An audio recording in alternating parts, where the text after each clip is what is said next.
Hey, Jenna. Hey, Dom. What's going on? I don't know. Like, okay, this was another one of those mornings where I just woke up with an intense feeling of anxiety that I couldn't put my finger on, which is strange because, to be perfectly honest, I feel like I've had enough therapy at this point that usually, if there's like intense anxiety, I can kind of source it, but I can't. And I don't know if this is just like, I don't know what it is, but it's just there. Well, all right, why don't we start the show and continue this? I want to hear what's going on with you. All right. Hi, I'm Jenna, And I'm Dom, and we're both award-winning journalists. who've recently been laid off. Our industry is experiencing a seismic shift, and it's shed a lot of really good journalists. So where does that leave us? Well, we're definitely laid off. And we're looking for new jobs, looking for what's left of the industry, and what to do next. And we're looking at all of it. So if you're a fellow laid off journalist, a working journalist, or someone who admires the craft, we're looking to build community. Develop new skills, and try to figure out what just happened. Welcome to Laid Off and Looking.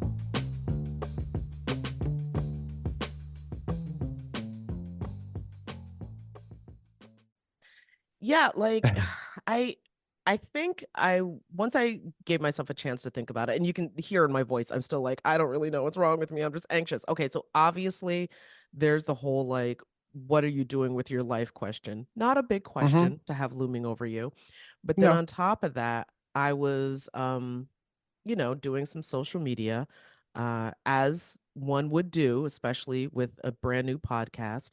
And sometimes social media just stresses me out. Yeah. I mean, you know how I feel about that. That's the thing when you are sometimes it could be the creator of the anxiety, or sometimes it can be what exacerbates that anxiety. So I think you it was have, exacerbating. yeah. Yeah. It's like there's something there than you see.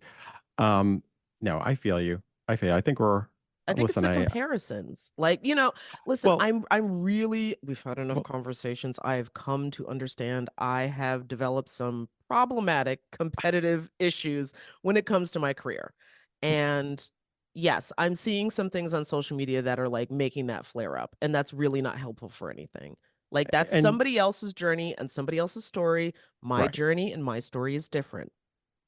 Well, yeah, like seeing somebody else, the fact that you start seeing people within the industry, somebody gets a job, and how do and then all of a sudden you start comparing it to oneself, being like, hey, I mean, I feel that exact same way, but as we've discussed too, it's like you realize people have different, like you said, journeys, and Hmm. but it's very difficult sometimes not to feel that. And again, I go back to like social media, that's where exactly that all that anxiety starts building up because you look at somebody else's life and you're like, their life's perfect again. Mine Well, is still, I feel like I'm still exactly. working on mine. It's But not I about, yeah, No, I was just gonna say that, but then there's also the thing, again, there's so much like I've learned at least how to talk myself down off a ledge. And part of that is that you're only on social media, you're seeing a slice of someone's life. And it's the slice that they right. are willing to show you. Like it's not the whole nobody's whole picture is, No. together. And, and when we're talking about things like that, like, when you check out whether it's LinkedIn or if it's looking on X or Twitter or whatever the hell they call it now anymore, but because I don't, It's but no, but always it's like, Twitter in my I mind. know, I know. Dead naming it. But you really do, it creates a sense of that anxiety of like, wait a minute, their life seems to, other people are finding they're moving forward. And We're obviously, moving I think forward. It that's just, yeah. exactly, it's just different. And I think Mm-hmm. that's the thing is realizing what your different path is. Mm-hmm. It's just sometimes can still be difficult because you want it to accelerate or you want it to jump ahead to the point where I it wanted to be solved yesterday. It's my exactly, problem. which we're trying to do right now with what we're doing here with the podcast, of course. Um, so it's exciting, but also time consuming. And when you see other people, sort of other things happening, it's difficult not to compare oneself and not to Yeah. feel that way. But you just gotta push through. So I'm with you about the anxiety thing, but I that's what I love about us doing this. And also just aside from being on the show, is being able to talk about this with you because Hmm. it makes me feel a lot better. It feels like I'm not alone. Oh, well, That's so that's so sweet to hear. Well, speaking of exciting, we do have some exciting news because, of Yes. course, last week we spoke with Zach Richner, who was one of the founders of the Empire State Local News Coalition. And dun dun dun, just a few days later, the New York State budget passed, and it included the Local Journalism Sustainability Act. It passed. It's part of the New Yay. York State budget. Woohoo! We need like clapping Exciting. sound or something. Like we need to add that into the pod somehow because that deserves applause right now. Anyway, so the Local Journalism Sustainability Act was included in the budget. And what else do we have about it? Well, it's actually so now they ended up getting more money, correct? Then I know I when believe Zach so. they got uh right over here the bill. Oh, it was expanded to 30 million. It was I think initially 20 million. They were asking for 20, but they ended up getting 30 million per year for 3 years. And Okay. then do you see under there that is like the money will be allocated with 4 million set aside for new hires and the remaining 26 million to be split equally between media outlets with more than 100 employees. And this, oh, the cap per company was raised from 200,000 to 300,000. But we still have a clip from last week of Zach sort of explaining at least how it's going to work. So let's Exactly. go to that clip. Each news outlet is eligible for up to $200,000 in tax credits.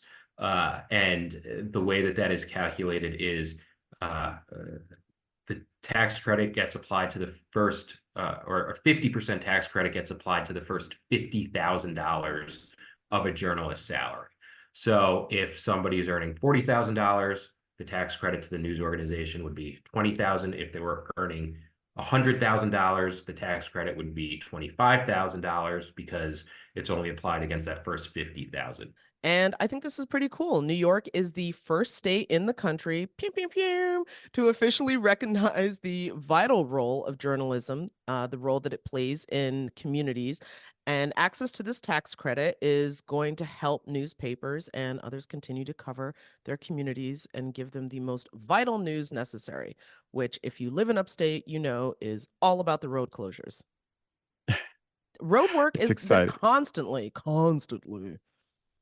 Anyway, it's really exciting. So glad we were able to chat with Zach about that and the great work that he did with that and the other media companies that worked with him to make that happen. So Hmm. congrats to them and congrats to the public too. That's a Yeah, I was gonna really say congrats to New Yorkers. so on that off of that positive note. Let's bring it back down to the whole reason we even started this So podcast. but that's but yes, but there's also another side to this. So it was announced WBUR, which is one of the I'm reading actually from their uh, media site. So it's one of the largest NPR affiliates. So they announced on Wednesday of this week that they're going to be cutting as much as 14% of their staff. And they're doing it through layoffs, a combination of layoffs and also buyouts. And they're doing that over the next couple of months. I was just reading over here that it's actually there was a reporter for they mentioned over here that Amelia Mason, a reporter and steward for the SAG-AFTRA union, which represents about half of BUR's 220 employees, said she was glad WBUR reduced the numbers of layoffs by offering buyouts, but she wished the organization had considered additional measures such as furloughs or eliminating raises to avoid layoffs altogether. And I think that's what a lot of us sometimes, you know, we understand it's tough. There's like a lot of media companies are going through tough times, and that's a reality. But sometimes it's about, what you hope that many of these places would try to do first are other measures to avoid laying people off completely, so that there's other missions for them other than just, it's Yeah, like, no. can you retrain somebody? Can you, different departments, is like they said before, eliminating a raise for a certain period of time. I think people would appreciate that over laying people off. Yeah, I mean, I would hope that that is always the absolute after every other option has been exhausted. The article, in all fairness, also does quote BUR's chief executive, Margaret Lowe, who said that, quote, "We didn't have a choice financially. We ultimately need to make as much money as we're spending." And I think everybody can understand that. Like, Mhm. if what we're taking in doesn't match what we're putting out, we now have a problem that needs to be addressed. But Exactly. again, it just always goes back to, how does that problem get addressed and who wins and who loses? And I think that's a larger question just for news media overall, is, as so many of these organizations are shoring up their budgets and balancing their books, who's winning and who's losing, or at least who's being saved and who's being sacrificed? Yeah. That is a So question for the industry. that it is. So, but those are the headlines, Jenna. I know. Well, I'm still gonna go back to and say yay for New York because I agree. Let's focus on the positive. I know But we got some maybe more more people positive will come news. back to New York. I'm kidding. Yeah. Yeah. We've been losing population. Yes. But we have some positive news with our next guest, right? Yeah, we do. Because news isn't always about bad news, which is what I think a lot of people associate journalism with, is like Mhm. informing you of the bad news. And there's actually organizations who are making sure that other newsrooms know how to tell the positive stories, or the solutions to our problems, which again is like the huge question out there. Okay, this is what's wrong, but how are people trying to fix it? Mhm. And for that, we talk with a gentleman from Solutions Journalism Network, David Bornstein. We're now joined by one of the founders of the Solutions Journalism Network, an organization that was founded in 2013 by award-winning journalists David Bornstein, Tina Rosenberg, and Courtney Martin. The mission of the network of the nonprofit organization is to transform journalism so that all people have access to news that helps them envision and build a more equitable and sustainable world. So, welcome, founder and CEO David Bornstein. Oh, thank you. Pleasure to be here. Absolutely. Well, first off, I wanted to start with, I guess, the mission of the organization, because solutions journalism sounds, it has a very optimistic feel to it. And that's not what most people associate with the idea of journalism, especially with news reporting. Yeah, and it's what we call solutions journalism is just rigorous reporting that looks at how people are trying to solve problems, the results that they're getting, and what you can learn from it. And so it can be very positive, but very often, we talk about reporting on what we call the positive deviance, the places that are doing better than you would expect, or the places that are doing better against a problem that's widely shared. It could be homelessness. It could be, health issues, youth mental health, whatever. What you find is that there's always places doing smarter things. I mean, that's just the law of things. And go and report on those places and see how they're getting the results, and you can surface knowledge for society to improve. But in some cases, it's also a story of underperformance, because when you find the positive deviance, you find that a small percentage of places are doing really smart things and 95% aren't. So you can say it's a positive story, but it's also a story that's a warning, and a story that's a challenge to society of, hey, we gotta up our game. There's a few places that are doing a lot better than everyone else. Let's learn from them, and let's see if we can get the whole system to get smarter. Well, what was, oh, Dom, I'm sorry, No, were you no, going no, to ask? no, no. Oh, You go. okay. I was just going to say, like, when solutions journalism came together, what was it exactly? I mean, you sort of, in explaining what it is, but was there something specific that you wanted to make sure was addressed that wasn't being addressed? You mean through the network? When we started the network? Uh, Well, not just through the network, but through what readers consume in the news that they're getting. yeah, I would say that the our tagline has been from the beginning hashtag the whole story, and what we thought was just journalism gives readers and viewers a really good, accurate view of half the story, which is, the diagnosis, the problems, the deficits, the pathologies.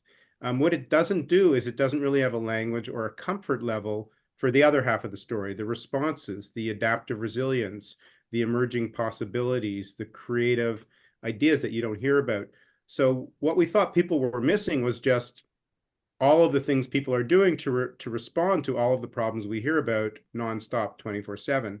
And the image I used to have is it's like journalists would give people a picture of a landscape, but they would airbrush out half the trees. So you're not showing the full reality. You're not showing the full. There's people out there. Whenever there are problems, there's lots of people in very good faith trying to solve those problems.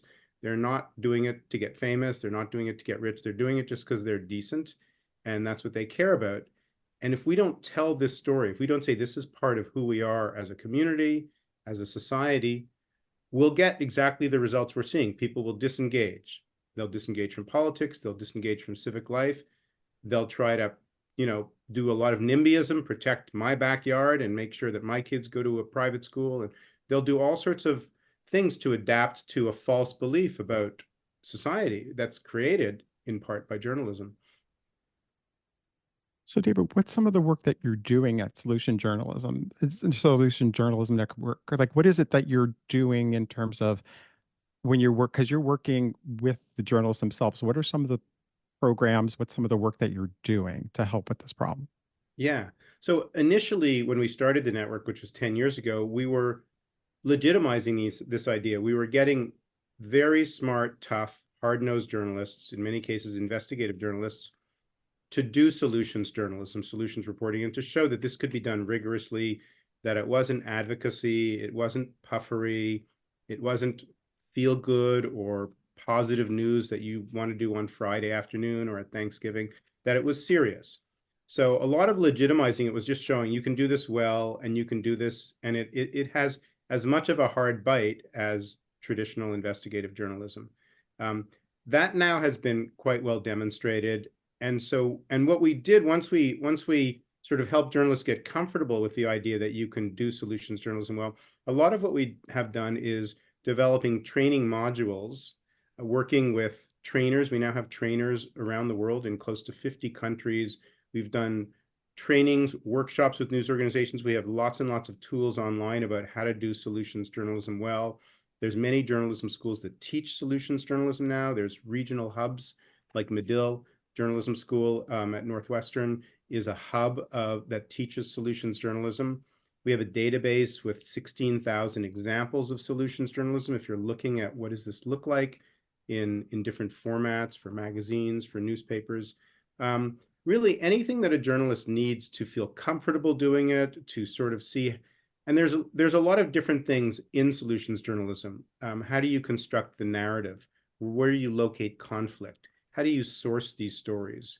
When should you not do a solution story because perhaps there's not enough evidence to substantiate it? What are the components of solutions journalism?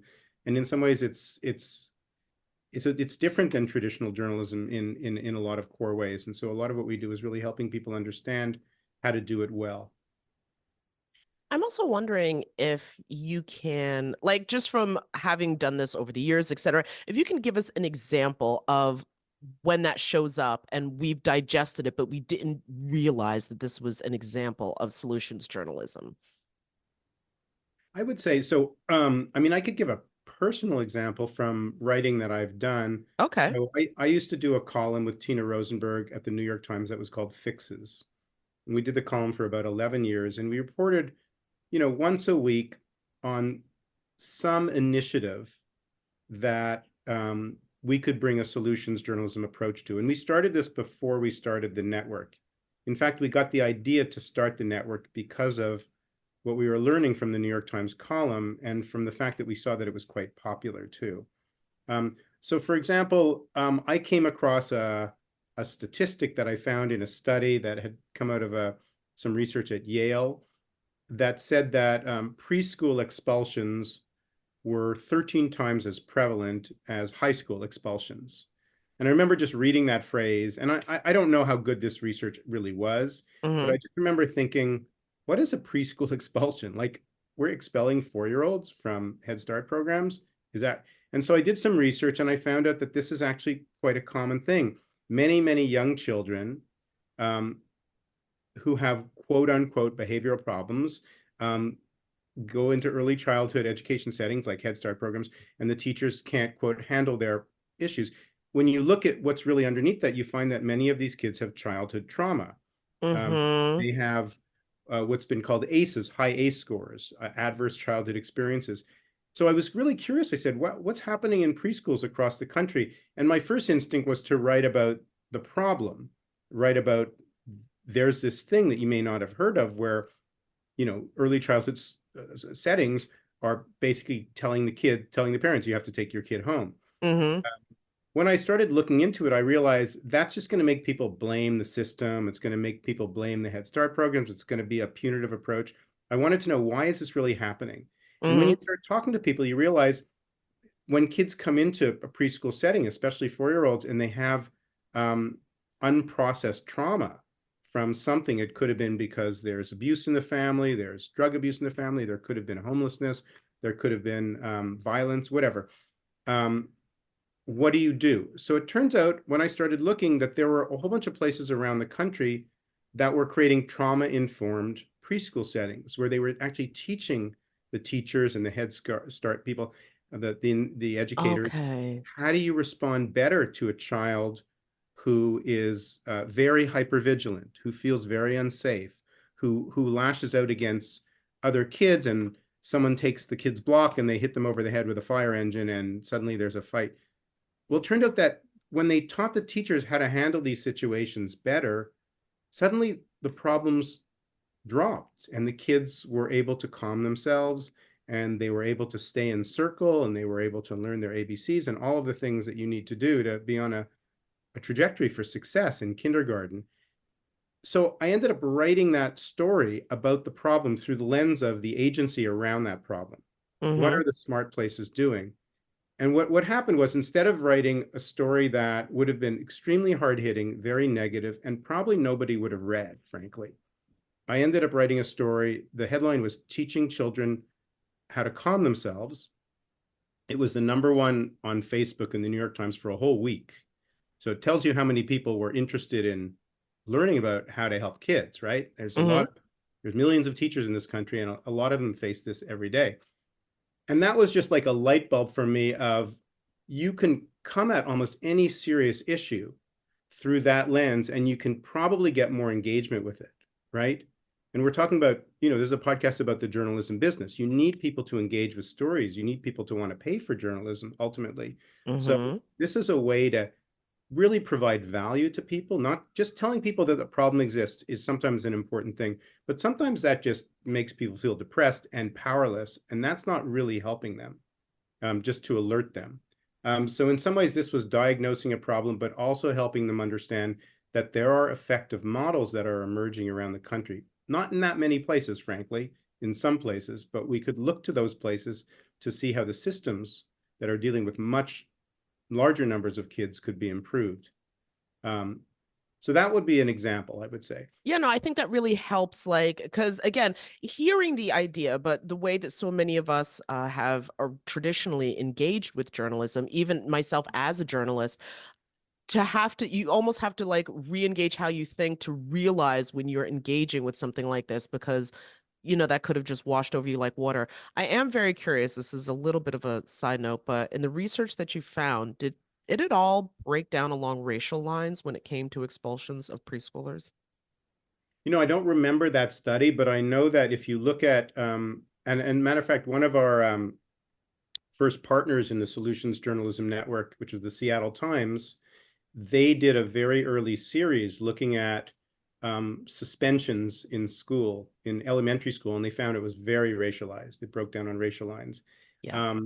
And they were able to, what they did was, because we were working them and we said, what would be the solutions angle to this? They ended up looking at, there were some school systems and individual schools that were bringing what they call a restorative justice approach to student misbehavior. And we're talking about suspensions of grade 2s. So this is not much older than the 4-year-olds, right? You're Mm-hmm. talking about kids who are 7 years old, when they brought in the restorative justice approach, which is essentially helping children learn to master their own behavior, to master their hot emotions, and learning and helping the teachers learn how to bring the kids back into a healthy state so that they can be with friends learning together, which is what schools should be like.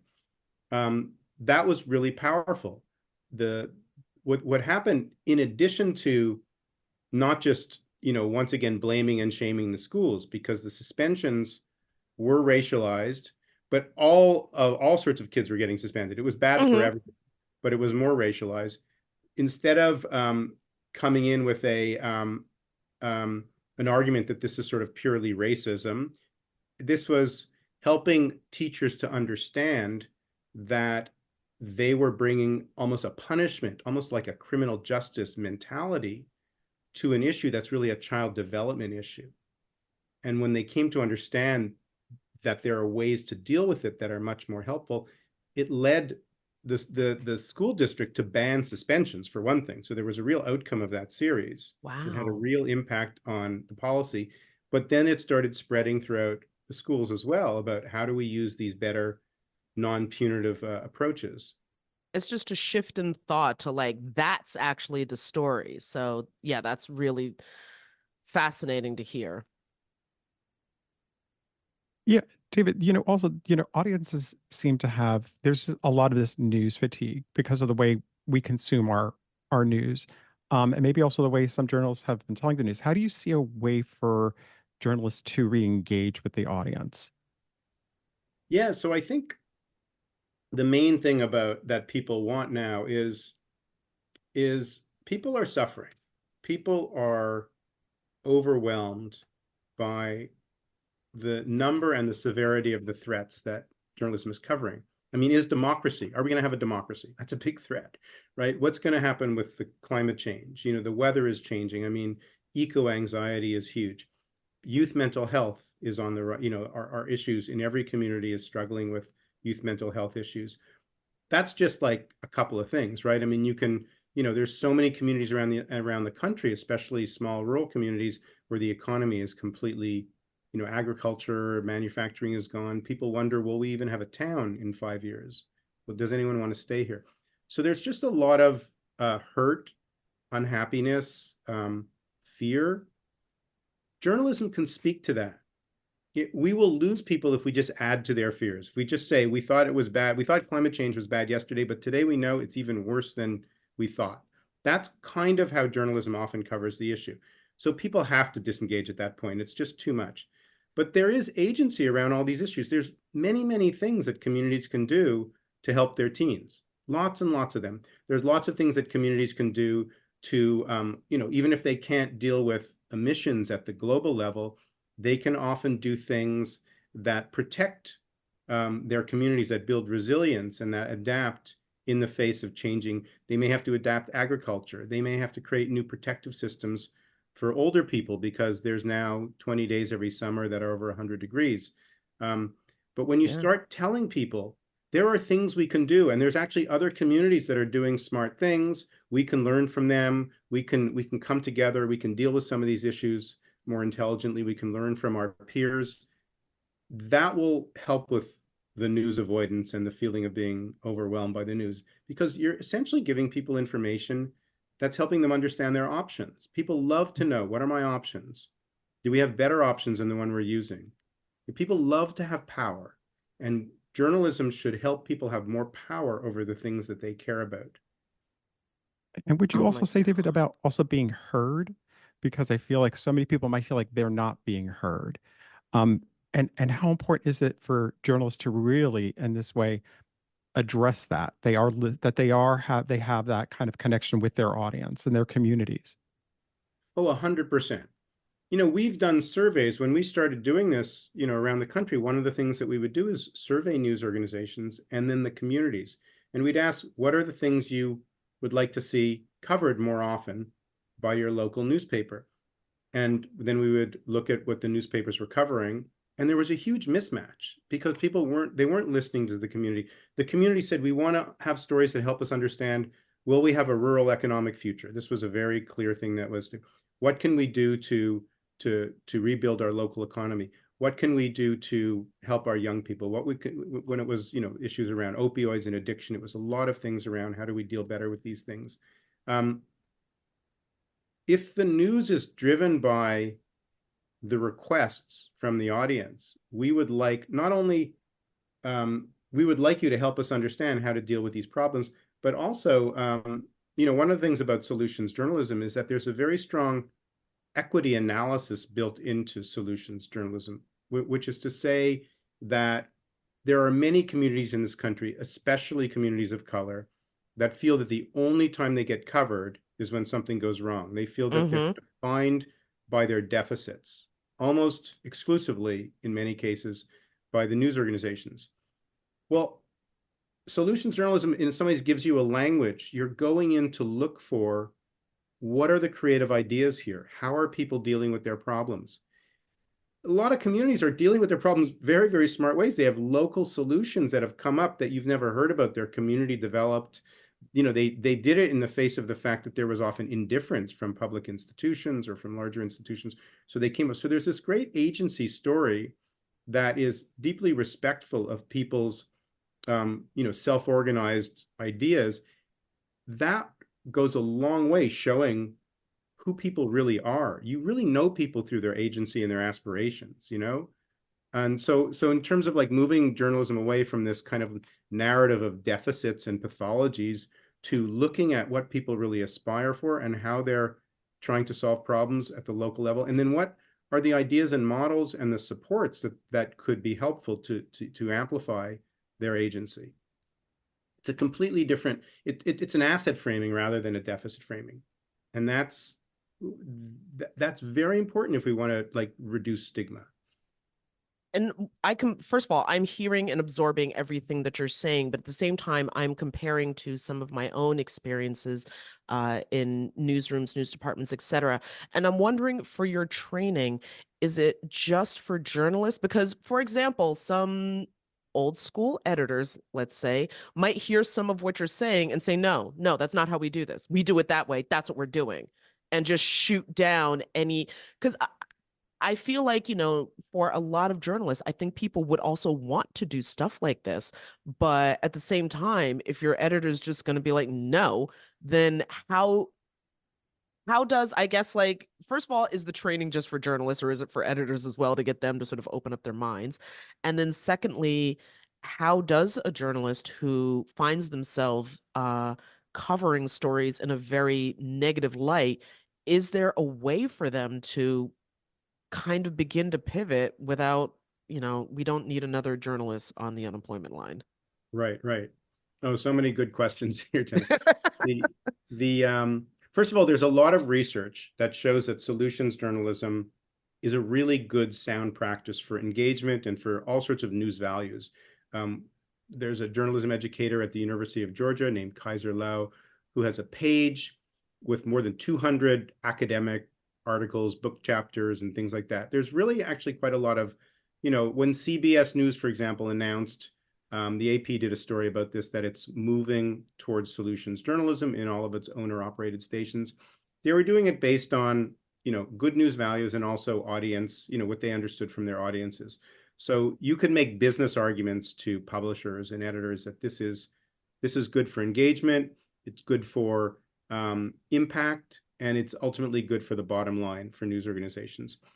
Most of the trainings we've done have historically been with journalists, and we have seen that journalists gets really gung-ho and they're excited and they want to go in, and then they are sort of stopped by their editors. So more and more when we do trainings, we make sure, first of all, there's not just one journalist, there's a couple from news organizations. Sometimes we try to do trainings that involve multiple people, if not, whole teams there, and increasingly bringing in editors into the process. I mean, it's something that it was a recognition we came to a little later, but there are more and more editors. We have an editor's toolkit on our site. And increasingly, we're going to be focusing on, multiple people in news organizations. But the best thing, like for journalists now, if they're really interested in doing solutions journalism, is just to look, like you could look at our solutions story tracker and see how many, top-notch news organizations are doing this at a really high level. The New York Times has a project called Headway, which is a fantastic solutions-oriented project led by some of the top, really great reporters there. They did a story, it was last year, I believe it was last year, or maybe the end of the previous year, but it was such a striking story because the headline was, I believe it was how Houston found housing for 25,000 homeless people. That was the story. And they looked into how did Houston actually do this? Really extraordinary success around a very, very tough issue. And it was a long article. And I remember speaking to Michael Kimmelman, who worked on the Headway project, and he said it was one of the top stories of the year for the Times, and the most Instagrammed story, I may be getting this wrong, I think of all time, or one of the top. Wow. It was very, I want to totally exaggerate, but it was a very, very high traffic story on Instagram. It was widely shared. So, he told us this. He says, I want you guys to know the solution. He was excited to give us the news because we were thrilled that this really serious, kind of wonky article about a very hard issue in American public life, homelessness, people really wanted to hear about. And so you realize, like, wow, people care, and they're hungry to know. They're attracted to things that are rigorous and working. And this is not good news. I don't think people really click on good news. They say they want it, but they actually don't. What they want are stories that show power and creative problem solving. It's almost like a detective story, like the way we watch Sherlock Holmes or even Harry Potter. How's Harry going to get out of this mess? How's Hermione going to get out of this mess? People are interested in problem solving. They want to know how people figure out problems. And solutions journalism is a lot about just that. It's that sort of how done it storyline. It's interesting because you mentioned the whole good news aspect. I feel like some organizations feel like by doing that, they've been like, well, listen, we're not just negative. We're not just feeding you negative stories. We're not just feeding you these breaking there. It's like, here's something positive that you throw out there, but really people can see through when you're being genuine in terms of what actually is a solution. Like, what is it that impacts my, like, it's great to hear a good story every once in a while, but it isn't the only kind of story that you only want to hear. A question that I also had too is, we think about how, listen, we started this podcast because we're concerned about the state of journalism today and where it's headed. Sometimes we wonder, well, I'll say, like, I wonder if the public is as concerned about it, because you do get a sense sometimes, people get information from different sources and they might not realize what's happening to, in terms of local journalism. I think back to a story. Now, it wasn't the only story, but I think back to like the 2016 and the 2020 elections and how people felt they were disenfranchised. They felt the news was not being truthful to them. They felt, and that's why there was a lot of misinformation that was going on out there. I mean, I'm curious about how you see how solutions journalism in this upcoming election, like, what are some tools that you would say journalists should be doing and how they're addressing this upcoming election, hopefully building some of that trust back with the public? Yeah. The critique, I think, is very sound from people, that they don't feel that the things they really care about are coming out in the coverage of the election. And there's a lot of research that shows that when journalists cover an election through this kind of horse race approach, who's up and who's down every day, everybody loses. The public, there's lower trust in the public, there's lower trust in the press, and also in the politicians. We actually have a program, a fellowship. It's called the Advancing Democracy Fellowship. It's the 4th year we've done it. We've worked with 70 news organizations cumulatively over that time. And what the public wants, it's very clear. We've now seen this now because we've been doing this for a while.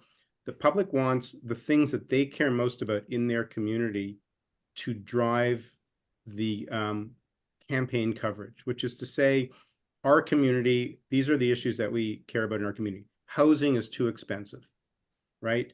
Healthcare is too expensive. We don't have early childhood. We have the issues related to economic issues in our community and so forth.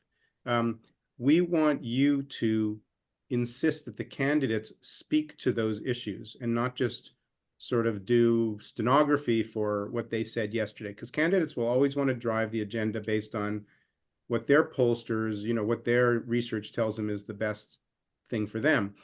The way that this Advancing Democracy Fellowship, the way it works is there's 4 pillars. We work with an organization called Harkin that is really great at engagement. There's an organization called Trusting News Project that's great about how do journalists really show why they did this story, why they chose these particular sources, why they did this story now, and explain to the audience, like kind of like show your work in school. That is really, really important in building trust, really explaining to the audience what our purpose is for doing this story and what our mission is as a news organization. And there's another organization called Good Conflict that helps news organizations cover issues in a way that reduces toxic conflict or extreme polarization. And then we bring in the solutions orientation, which is to say, if you're going to report on housing problems in your community, look at what the options are, how communities are reducing the cost of housing in different parts of the country, so that when you're asking candidates question, you can say, well, what do you think about the approach that's being used in this town? Or what do you think about this approach? Would this make sense for our community? Have you even thought about these approaches? Have you done your homework? So you can, if you bring all these things to bear through the coverage of elections, what happens is the public feels, wow, they have my back. I mean, these journalists, they're writing about the things that we care about, and they're talking a tough game with some knowledge around the things, and they're really holding these people to task. That is the stuff. And there's actually some research that's on our website that came out just in the last round of the Advancing Democracy Fellowship that showed that this was really changing the coverage. They coded 1,388 articles to look at, was the coverage actually changing? It really was. And this was affecting the way where people were thinking about these things. So we're gonna continue doing research in this area, because I feel like 20 news organizations at a time is a slow way to do it. We have a MOOC that's ongoing now, a massive open online course, and we were just amazed. We just started on March 25th, and we had 900 journalists sign up to the first session. So there's clearly an interest in covering it's called How to Cover Elections Differently, and there's clearly an interest in doing better coverage about democracy. And the other thing, just to add to that, is democracy isn't something you just cover when there's election. It's a year-round, 24/7 thing. It's how people are engaging and using their civic power, and there's many forms of it. One of them is voting. There's many other things that people can do. So many questions are coming to mind. Like, for example, one of them is when it comes to, especially, okay, so right now we've got national elections going on, and there's all of these, coverage of the two candidates that I guess we've resigned. I don't even know what to say anymore, but they do tend to get a lot of those sort of generic questions that you're talking about. And I'm wondering, to bring it back to the issue of local news, is that something that even would work on a national stage? A lot of times, most of I would say, the news that people engage in, at least when it comes to broadcast media, tends to be more national driven. But if you're bringing in local issues, does that still work for different communities? Perhaps that's a reason why that doesn't get addressed, because, oh, that's just a Kansas thing and nobody in California would care. But a community is a community nationwide. Am I right? Oh, absolutely. And if you know what your community really cares about and prioritizes, if you've done a survey and engaged with your community to understand these are the top 5 issues for our community in the next election, then anytime any candidate talks about anything, whether it's a presidential candidate or candidate for any other office, you can say, hey, they mentioned one of the issues that's really important to our community, so we're going to listen to what they said. Or the coverage could be, they gave another speech, and once again, they didn't mention anything that's relevant to our community. That could be the way that speech is covered. Instead of quoting the words, you can actually say, there was nothing that matched what our community focuses on here from candidate so-and-so today. So you can put pressure on candidates to respond to the community by essentially not bothering with what they're saying and keeping it coming back to, like, our job is to have the backs of our community here and to represent their interests. And that's not done. it's going back to, it's called the citizens agenda, and making sure that the citizens, you know, are prioritized in any editorial decision about how you're going to do this coverage. But in terms of the real bang for the buck, the local news, the benefits of doing this at the local level for the local news organization are much, much higher. It's much easier to show, that we care, and that you should pay money, serious money, for our news organization to do its journalism, because look at all the work we're doing, because we have your back, and we're holding people accountable, and we're also doing like R&D for our community to try to understand what our options are to be the community that we aspire to be. So we're here, we are helping every day, and you let us know. And by the way, you need to pay for this because this is expensive. We have people thinking, running around, looking for things, and vetting those facts and all of that stuff, and making that case to people. And that's the public, those individual subscriptions or memberships. It's also the local businesses, the local community foundations. There's many, many civic actors that should be paying for local news today. And what we have found in our work, because we work with news organizations around the country, is that when news organizations start doing more solutions journalism, they start getting people to pay for it who've never, ever paid for journalism before, like a community foundation that cares about health or that cares about community development. They never thought journalism was something they should support. Now suddenly there's a whole issue about how can our community could advance economic justice. We're going to do a series over the next year and focus on these questions. And we want you, Mr. Community Foundation person, to support this. That's a very, very logical thing for them to do. David, this has been great. So much great information. Thank you for joining us for this today. One question we always like to wrap up with our guests is, how did you become a journalist? Did you know from the very beginning you always wanted to become one, or how did you become involved in this path? Yeah, I grew up in Montreal, Canada, and I initially studied computers. I was a computer programmer and statistics, actually. I loved statistics. So I kind of have a bit of a math chip in my brain. I became very interested in this question of, I guess you could call, positive deviance. Everyone was always in journalism. The story was always around what average things were happening. And I was always interested in, like, who are the people who are doing really interesting, extraordinary things at what you would think of as the right end of the curve, if you're thinking of like a kind of a bell curve. And so that I became curious about people doing unusual things. And it was that curiosity that made me want to go ask them questions. And I thought, what kind of a job allows you to just go and ask people questions every day? And to learn really how things work, and in some ways how things could be learned, how you could learn how to make things work better. I was just interested in that. A lot of computer programming is trying to figure out how to make a system work better, how to develop an elegant coding thing to solve some sort of a problem. And that was what I was thinking. I also spent a year traveling when I was 23. I just backpacked around the world. And it was in that experience that I spent a lot of time in Southeast Asia just talking to people. And I was so fascinated by learning about their lives. And, it was like every day was just an extraordinary kind of adventure. And I thought it would be wonderful to live that way. And that's really what journalism has given me, the ability to learn something new about the world every day. And that's I think the biggest attraction of it, to be curious and to live in your questions. I think that's a great note to leave it on. Yeah. So perfect. David, thank you so much for joining us. And also thank you for the work that you're doing with solutions journalism. I mean, even listening to you talk, I could sort of feel the way that I think about stories start to shift. So the training that your organization is offering sounds invaluable to the craft. Well, thank you so much. It's so great to be here with you, Jenna. And come do the training. We have a Train the Trainers program, so come do it. All right. Well, thank you again. Thanks, David. Bye-bye. Bye.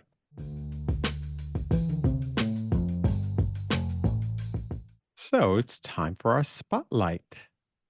It sure is. And how about I will start this week. So now Jon Stewart's made his way back to The Daily Show. He's been doing Mondays. On Mondays.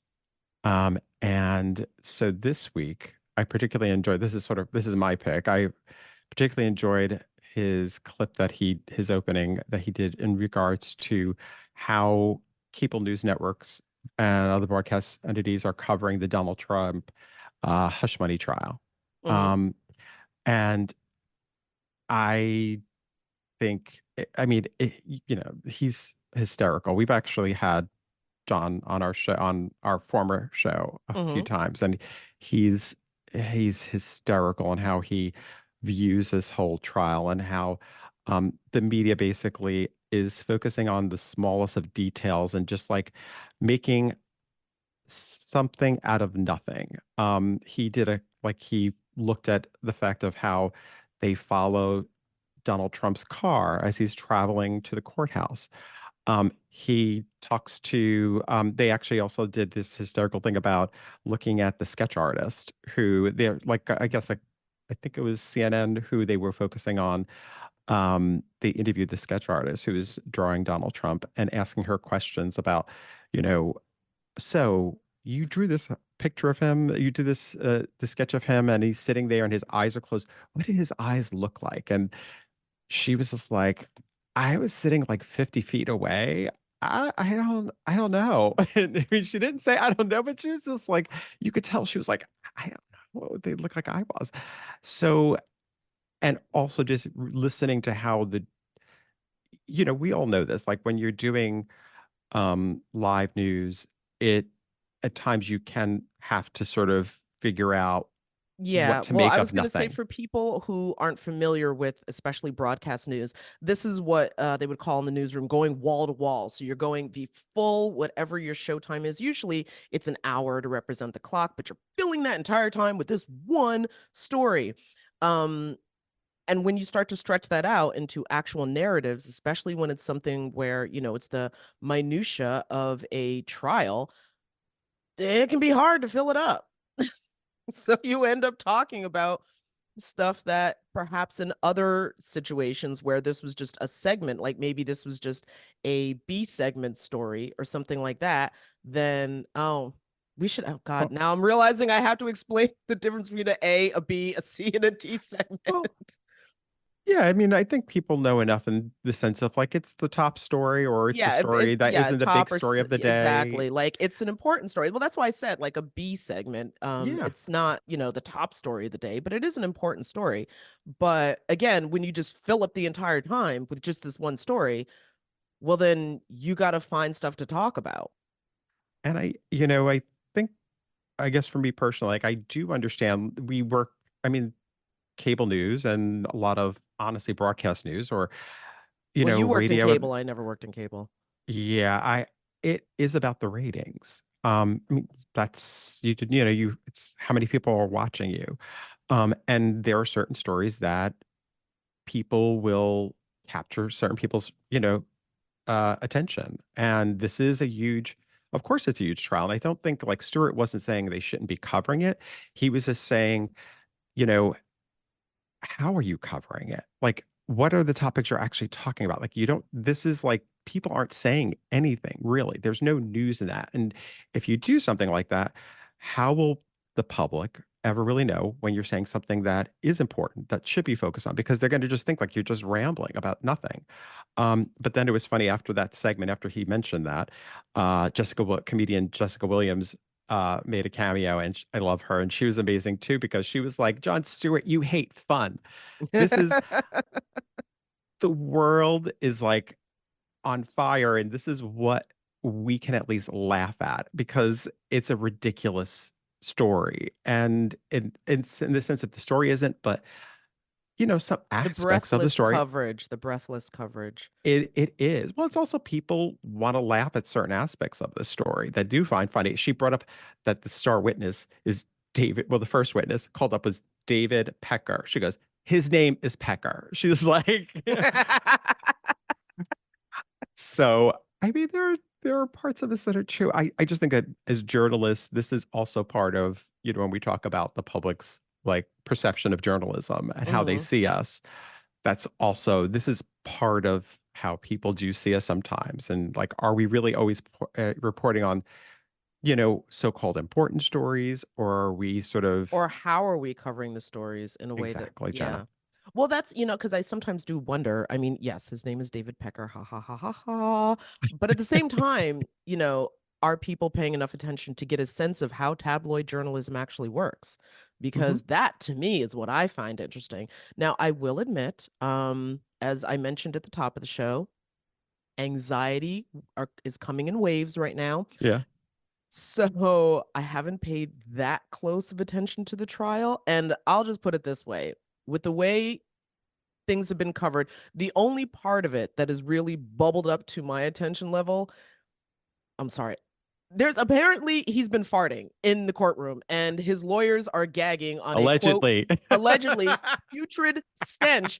And that's all like, and listen, I get why people find this funny, but at the same time, I'm just like, aren't there actual constitutional issues that are being discussed? Why? I mean, listen, it seems like at our core, America is a bunch of third graders, so I get that everybody finds that really Yeah. funny.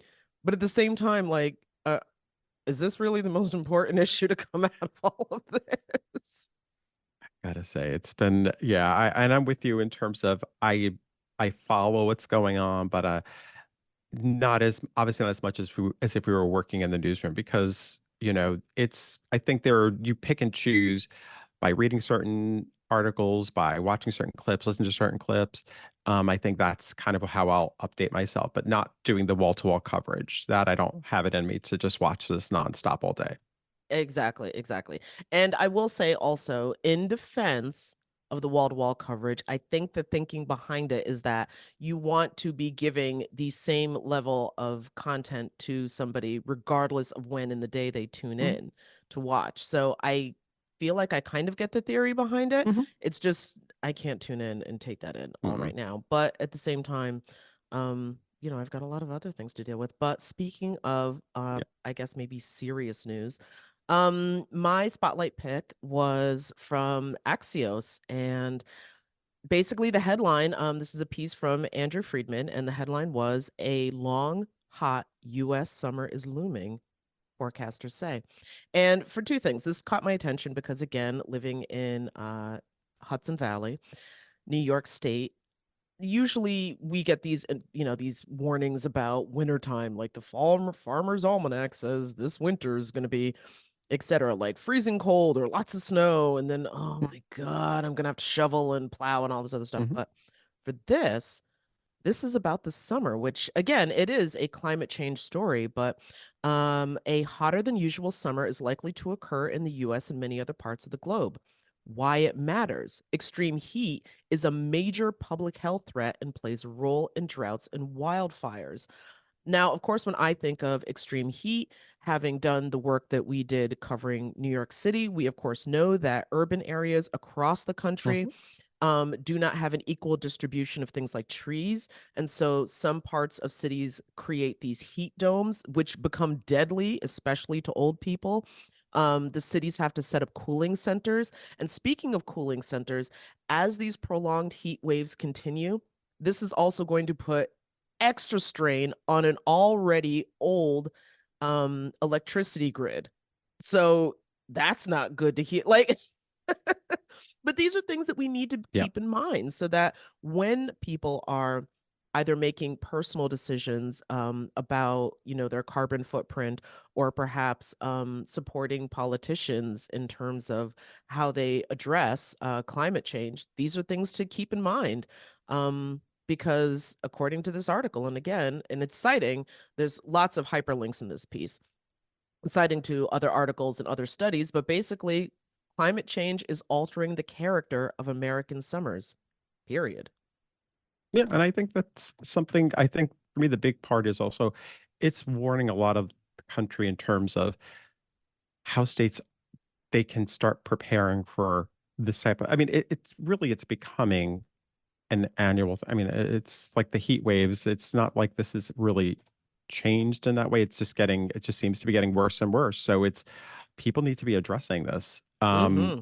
and preparing for it. And like you said, cooling centers and also how do you address, the electricity issue. And so Mm-hmm. yeah, The I electricity think grid is going to be a thing. that's gonna so I'm curious to see how it all shakes out. But and I'm hoping we do not get that, because I know this past year in New York on the East Coast they did mention that we Fingers were supposed to get a really bad crossed. winter, and then all of a sudden it was like it wasn't that bad. Actually, it was kind of fine. So let's hope. But anyway, All right. that's Well, a great anyway, one, Jenna. Dom, it's Thanks. been another great episode. Yep. All All right, right, Jenna. cool. See Bye. everybody next week. Bye. Yep. Laid Off and Looking is an independent podcast conceived of and created by Jenna Flanagan and Domenic Jenna. Music provided by Jay Cowett, research by Lori Ruthenbucker. Reach out to us anytime at laidofandlookingpod@gmail.com. New episodes drop every Friday at noon.